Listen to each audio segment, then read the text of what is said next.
Next item that I think is quite important, and it's a bit of an underpinning, and again, Ken has laid out the groundwork for me here on this one as well, is what I've referred to as an inconsistent characterization of the current mixed waste stream. So Stantec put forward the argument that there have been significant changes in the mixed waste stream in HRM since the facilities were initially opened 13 years ago. Essentially, what they claim is that residents and businesses are doing the right thing. As a group, they are segregating those organics, keeping recyclables and banned materials out of the mixed waste stream. And for that reason, we really don't need the FEP WSF any longer. Well, as Ken mentioned a few moments ago, HRM staff put forward the exact opposite argument about 2 years ago. And it was in support of a clear bag proposal that they put forward for mixed waste materials.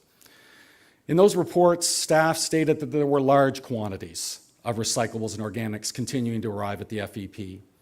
They provided a series of very compelling, provocative tipping floor photographs of mixed loads of organics and recyclables, you name it, arriving at the FEP mixed in with the black bags. And they even provided an estimate of the amount of compostable and recyclable material that was arriving at the FEP that should be diverted elsewhere to proper facilities, and they said it was about 62,000 tons per year. HRM's tonnage data also seems to support the notion that really the waste stream hasn't changed that much in the last 12 or 13 years.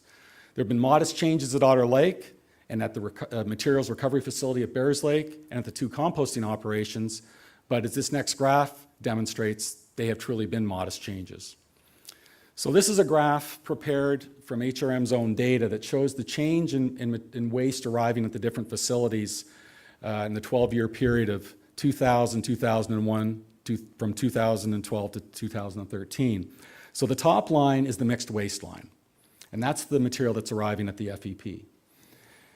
The next line down is the organics line. So those are the compostable organics that have been arriving at the 2 composting facilities that serve HRM, the New Era facility here in Goodwood, and then the Miller facility in Burnside.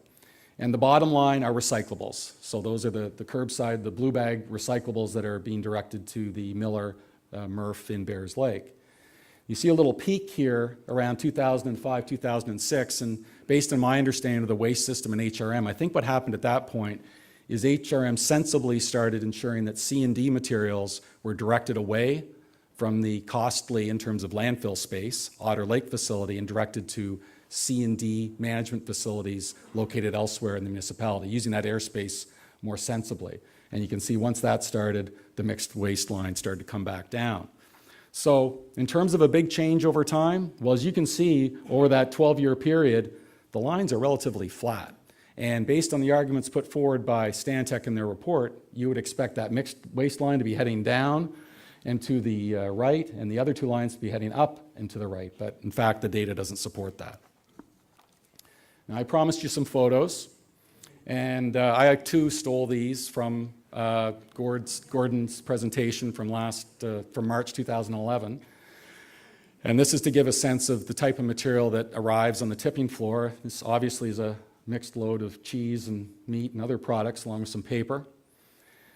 That must have been quite a party. It might have been after the Bruins won the cup last time, I'm not sure, but we have a large number of redeemable beverage containers and bags mixed in that load. Again, more organics in a mixed load.